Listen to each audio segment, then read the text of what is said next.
Hello வணக்கம் and welcome to radio Kotagiri. இதுதான் நம்ம ஊரோட முகவரி. நம்ம ரேடியோ கோத்தகிரி 90.4 எஃப்எம்ல காலநிலை மாற்றம் குறித்த மக்களாபுரம் டைரி அப்படின்ற ஒரு சிறப்பு தொடர்கதையை கேட்டு தெரிஞ்சுட்டு வரோம். கடந்த எபிசோட்ல பாத்தீங்க அப்படின்னாக்க மக்களாபுரம் கிராமத்துல எலெக்ஷன் எப்படி நடந்துச்சு, அங்க சத்தியவதி எப்படி அந்த எலெக்ஷன்ல ஜெயிச்சு வந்தாங்க அப்படின்றது எல்லாத்தையுமே கேட்டு தெரிஞ்சிருந்தோம். அதனுடைய தொடர்ச்சியை இந்த வாரம் உங்களுக்கு தொகுத்து வழங்குறதுக்காக நான் ஆர்ஜே அனுஷா மற்றும் ஆர்ஜே ஸ்னேகா உங்களுக்காக இணைஞ்சிருக்கோம். வாங்க நாடகத்துக்குள்ள போகலாம்.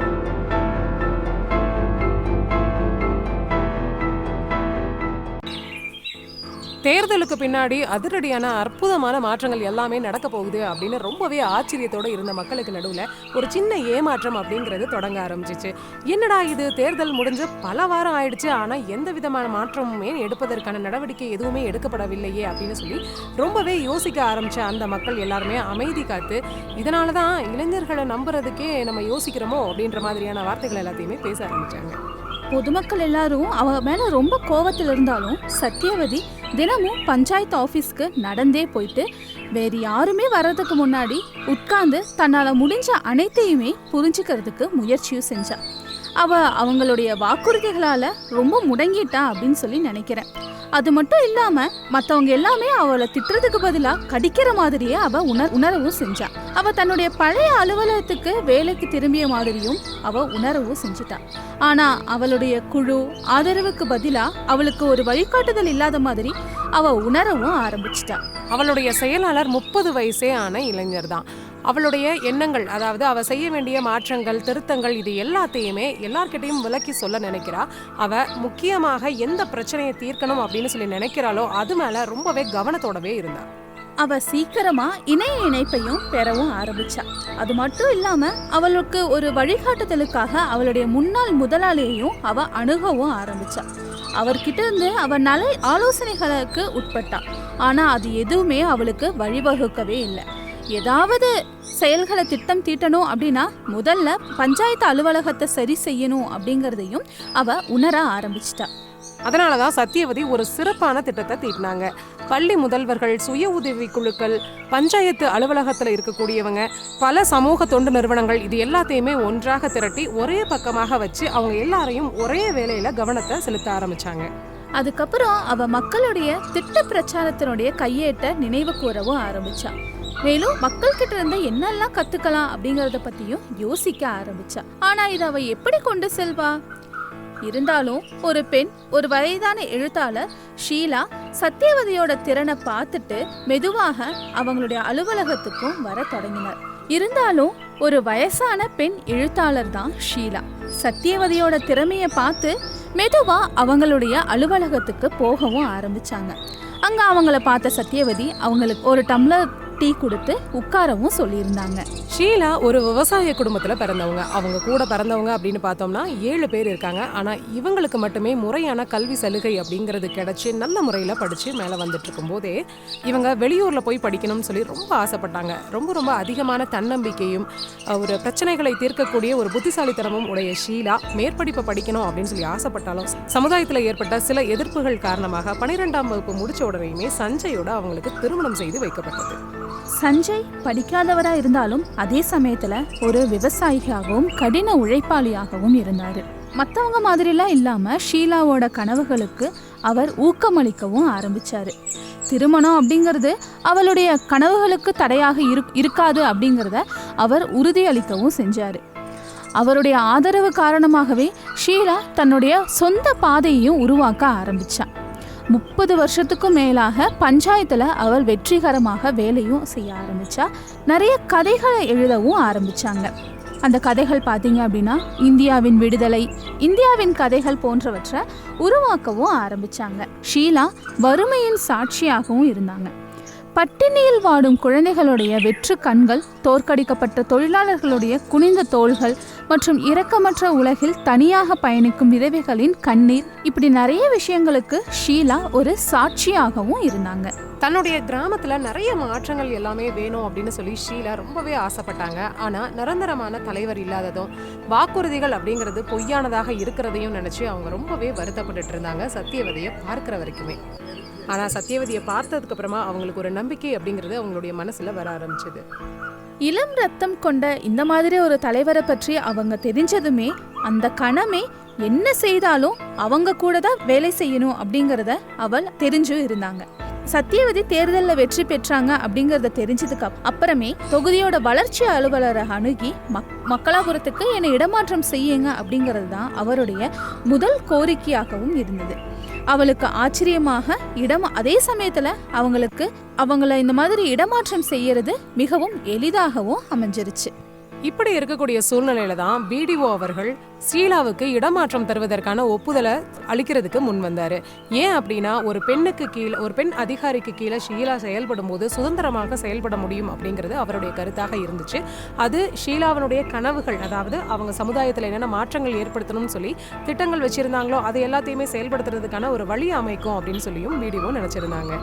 சத்தியவதியோட நெருப்பும் ஷீலாவோட ஞானமும் ஒன்றிணைந்து மக்களாபுரத்துக்கு ஒரு புதிய விடியலை ஏற்படுத்துமா? தலைமுறையா சங்கிலியால் பிணைக்கப்பட்டிருந்த வறுமையோட சுழற்சியை உடைத்து அவங்களால இந்த கிராமத்தை மாத்த முடியுமா? நேரம் மட்டுமே சொல்லும். ஆனா அவங்களுக்குள்ள அந்த தீப்பொறி எரிஞ்சிட்டு தான் இருந்துச்சு. தொடர்ந்து இணைந்திருங்க. Radio Kotagiri 90.4 FM. நம்ம தொடர்ந்து மக்களாபுரத்தினுடைய டைரிஸ் அப்படிங்கிற இந்த கதைக்குள்ள போகலாம். அனைவருக்கும் வணக்கம். மக்களாபுரம் மக்களால் தேர்ந்தெடுக்கப்பட்ட பிரதிநிதியான சத்தியவதி கடந்த சில நாட்களாகவே பேப்பர் ஒர்க்ஸ், அதாவது காகித வேலைகளில் ஈடுபட்டிருந்தாங்க. ஏன் அப்படின்னா நம்ம ஒரு பெரிய மாற்றத்தை ஏற்படுத்தணும் அப்படிங்கும்போது அந்த மாற்றத்திற்கான திட்டமிடல் அப்படிங்கிறது ரொம்பவே பெருசாக இருக்கும். அதற்கான செயல்பாடுகளில் சத்தியவதி ஈடுபட்டிருந்தாங்க. இளைஞர்கள் மத்தியில் அதிகரிச்சுட்டு வரக்கூடிய வேலை இல்லாத திண்டாட்டம், பெண்கள் தங்களுடைய குடும்பத்தை நிலைநிறுத்துறதுக்காக போராடக்கூடிய போராட்டங்கள், குழந்தைகளுக்கு போதிய கல்வியின்மை, விவசாய நெருக்கடி, இந்த மாதிரியான பல்வேறு சிக்கல்கள் நிறைந்த சூழ்நிலையில தான் சத்தியவதி தன்னுடைய பயணத்தை ஆரம்பிக்க இருக்கிறாங்க. அவங்க எந்த இடத்துல இருந்து தொடங்குறாங்க அப்படிங்கிறத காத்திருந்து பார்க்கலாம். முதல்ல கிராமத்துல இருக்கவங்க கிட்டையும் அவங்களுடைய வார்டு உறுப்பினர்கள் கூடயும் பேசுறத தொடங்கணும் அப்படின்னு சொல்லி நான் பரிந்துரை செய்யறேன். சரியா சொன்னீங்க. அதோட சேர்த்து இந்த மாதிரியான சிக்கலான சூழ்நிலையை சமாளிக்கிறதுக்காக எக்ஸ்பர்ட்ஸ், அதாவது சிறந்த அனுபவசாலிகள் மற்றும் அறிவுரையாளர்களை சிட்டிஸ்ல இருந்து, நகரப்புறங்கள்ல இருந்து நம்ம கூட்டிட்டு வந்து அவங்களோட சேர்ந்து சத்தியவதி செயல்படும் போது நிச்சயமாக அதற்கான விடை அப்படிங்கிறது சீக்கிரமா அவங்களுக்கு கிடைக்கும். இப்போ அவங்க செஞ்சிட்டு இருக்கிற இந்த அணுகுமுறை இங்கேயும் இல்லாம வேற எங்கேயுமே செயல்பட போறதும் இல்லைன்னு சொல்லி யாராவது அவங்க கிட்ட கண்டிப்பா சொல்லணும். உதவி கேட்கறதுல தவறு ஒன்றும் இல்லை. அவங்களுடைய வார்டு உறுப்பினர்கள், எஸ்எஸ்ஜி குழுக்கள், பஞ்சாயத்துகளை அவங்களுடைய திட்டத்துல ஈடுபடுத்தவும் செய்யணும். இப்போ அவங்க எல்லாரையும் அவங்க பங்குதாரர்களா பாக்குறது இல்ல, ஒரு ஊழியர்களாக தான் பாக்குற மாதிரி எனக்கு தெரியுது. சத்தியவதி தீர்க்க நினைக்கிற முக்கியமான பிரச்சனையில ஒண்ணு அந்த கிராம மக்களினுடைய வாழ்வாதாரத்தை உயர்த்தணும் அப்படிங்கிறது தான். அதுக்கு முதல்ல சத்தியவதி அந்த கிராம மக்களோட ஒன்றிணைஞ்சு அவங்களோட தொடர்புல இருக்க ஆரம்பிச்சா மட்டும்தான் அதை நிச்சயமாக அவங்களால புரிஞ்சு கொள்ள முடியும். அதற்கான நடவடிக்கைகளும் அவங்களால எடுக்க முடியும். இப்பதான் ஷீலா வராங்க. ஷீலாவுக்கு மக்களாபுரத்தை அவளுடைய கையோட பின்பகுதி மாதிரி தான் தெரியும். சத்தியவதி இந்த மக்களாபுரத்துல மாற்றத்தை ஏற்படுத்துறதுக்காக இந்திய அரசாங்கத்தினுடைய உள்ளூர் மயமாக்கப்பட்ட நிலையான வளர்ச்சி இலக்குகளை பார்வையிட ஏற்றுக்கொள்றதுனாலையும் அவங்க வெளியூர் நிபுணர்களை மட்டும் ஆலோசிக்கிறத விட அதிகமா இன்னும் செயல்பாடுகள்ல ஈடுபட வேண்டியும் இருக்கும்னு நினைக்கிறேன். மக்களாபுர மக்கள் வேலையில்லா திண்டாட்டத்துல எப்படி போராடுறாங்க அப்படிங்கிறத அவங்க நேரில் பார்க்கணும். இந்த பயணத்துல அவளுக்கு வழிகாட்ட ஷீலாவை விட யார் சிறந்தவங்களா இருப்பா? ஓ, ஷீலாவா? அவங்கள எப்படி நான் மறந்தேன்னு எனக்கே தெரியலையே. ஷீலாவும் சத்தியவதியும் சேர்ந்து எப்படி இந்த பிரச்சனையெல்லாம் சரி பண்ண போறாங்க இந்த குறுகிய காலத்துக்குள்ள அப்படிங்கிறத பொறுத்திருந்து பார்க்கலாம். முதல் நாள்ல அவங்க யாரை போய் சந்திச்சாங்க அப்படின்னு சொல்லி உங்களால யோகிக்க முடியுமா?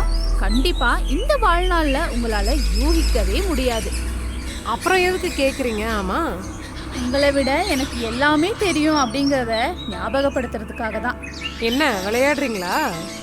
புதிய மாற்றம். சரி, ஆச்சரியப்பட்டதெல்லாம் போதும், நேரா விஷயத்துக்கு வரேன். அவ வெளியில போறப்போ சத்தியவதி ஆனந்தியை பார்த்து ஓடுனான். அது ஆனந்தி அவங்களுடைய சின்ன வயசு ஒரு சிறந்த நண்பர்களாக இருந்தாங்க. சத்தியவதி தன்னுடைய படிப்பு தொடர நகரத்துக்கு போற வரைக்குமே 2 பேருமே பிரிக்க முடியாத தோழிகளாக தான் இருந்தாங்க. அதே நேரத்துல ஆனந்தி மீண்டும் மக்களாபுரத்துல தங்கி அங்கேயே திருமணம் செஞ்சு நான் இனிமேல் மக்களாபுரத்துல தான் என்னுடைய வாழ்க்கையையும் தொடர போறேன் அப்படின்னு சொல்லி முடிவு செஞ்சுட்டாங்க. ஆனா சத்தியவதிக்கு இது என்னமோ சரியா படல. ஆனந்தி ஒரு திறமையான கைவினை பொருட்கள் செய்யறவங்க. அவங்க நகரத்துக்கு போனாங்க அப்படின்னா அவங்களுக்கு நிறைய வாய்ப்புகள் எல்லாமே கிடைக்கும்னு அவங்க நம்பவும் செஞ்சாங்க. ஆனா ஆனந்தி தன்னுடைய நிலைப்பாட்டுல அப்படியே நின்றுட்டு இருந்தாங்க. என்னுடைய கனவுகள் உங்ககிட்ட இருந்து வேறுபட்டது அப்படிங்கறதுனால ஒரு குறைவான முக்கியத்துவம் வாய்ந்தவை அப்படின்னு சொல்லி அர்த்தம் இல்லை அப்படின்னு சொல்லி அவங்க எதிர்த்து பேசவும் ஆரம்பிச்சாங்க. இதனாலதான் அவங்களுக்குள்ள ஒரு சண்டையும் வந்துச்சு. இப்பதான் கதையே தொடங்குது. ஆமா ஆமா, உண்மையான ஒரு விஷயம்தான். இத்தனை வருஷங்களுக்கு அப்புறம் திரும்பவும் ஆனந்திய பார்த்தப்போ இப்போ 5 குழந்தைகளோட ஒரு இல்லத்தரசியா இருக்காங்க. சத்தியவதிக்கு இது எல்லாமே ஏதோ ஒரு ஆச்சரியத்தையும் கொடுக்க ஆரம்பிச்சது. அவள் ஆனந்தியோட வீட்டுக்கு போனா. அங்க பார்த்தா ஆனந்தி அவங்களுடைய வீட்டை எவ்வளவு அழகாக வச்சிருக்காங்க அப்படிங்கறத பார்த்ததும் இவளுக்கு ரொம்பவே ஆச்சரியமா போயிடுச்சு. ஒவ்வொரு பொருட்களையுமே ஆனந்தி அவளுடைய கைகளாலேயே செய்யப்பட்டது. அதாவது கூடைகள், உடைகள், நுணுக்கமான எம்ப்ராய்டரியில செய்யப்பட்ட துணி, இது எல்லாமே அவங்களுடைய கைகளாலேயே செய்யப்பட்டிருந்துச்சு. ஆனா அதுக்கப்புறம் தான் ஒரு முக்கியமான ஒரு விஷயம் தெரிய வந்தது. 8 வயசுல இருந்து 13 வயசு வரைக்கும் இருக்கிற ஆனந்தியோட குழந்தைகள் யாருமே ஸ்கூலுக்கு போறதில்ல. எல்லாருமே தொழிற்சாலைகள்ல தினக்கூலி வேலையும் செஞ்சிட்டு இருந்தாங்க. ஆனந்தி பேர்ல ஒரு வங்கி கணக்கு கூட இல்லை. அவள் கணவனும் பிள்ளைகளும் கொண்டு வர அந்த காசு வச்சுதான் இவ குடும்பத்தையே நடத்திட்டு இருந்தாங்க. சத்தியவதியால வியக்காம இருக்கவும் முடியல. ஆனந்தி தன்னுடைய ஊருக்கு வந்திருந்தாள். ஆனந்தி ஒருவேளை நகரத்துக்கு வந்திருந்தா அவள் சொந்தமா பணத்தை சம்பாதிச்சு அவ உண்மையாலுமே தகுதியான வாழ்க்கைய வாழ்ந்திருப்பா இல்லையா? மாறா இங்க அவ ஒரு பெரிய குடும்பத்தோட சின்ன வீட்டுல இருந்தா. ஆனந்தியோட விருப்பத்தை நான் மதிக்கிறேன். ஆனந்தி மாதிரியே நிறைய பெண்கள் மக்களாபுரத்துல நிறைய திறமைகளோட இருக்கிறாங்க. ஆனா அவங்களுடைய திறமைகளை எப்படி வெளியில எடுத்துட்டு வரணும் அப்படிங்கிறது தெரியாமலும் அதற்கான ஆதாரங்கள் தெரியாமலும் இருக்கிறாங்க. இத சத்தியவதி பார்க்கும்போது அவளுக்கு எங்க இருந்து தொடங்குறதுனே தெரியல. எப்பவுமே கேள்விதான். உண்மைதான். அவங்க சத்தியவதி இன்னும் அந்த ஊர்ல இருக்கிற நிறைய பெண்களை போய் பார்க்கவும் ஆரம்பிச்சாங்க. அதுல நிறைய விஷயங்கள் அவளால புரிஞ்சுக்கவும் முடிஞ்சுது. அடுத்த 1 மாசத்துல அவ கிராமத்துல இருக்கிற எல்லா மூலையிலுமே இருக்கிற எல்லா மக்களையுமே போய் சந்திக்கவும் ஆரம்பிச்சாங்க.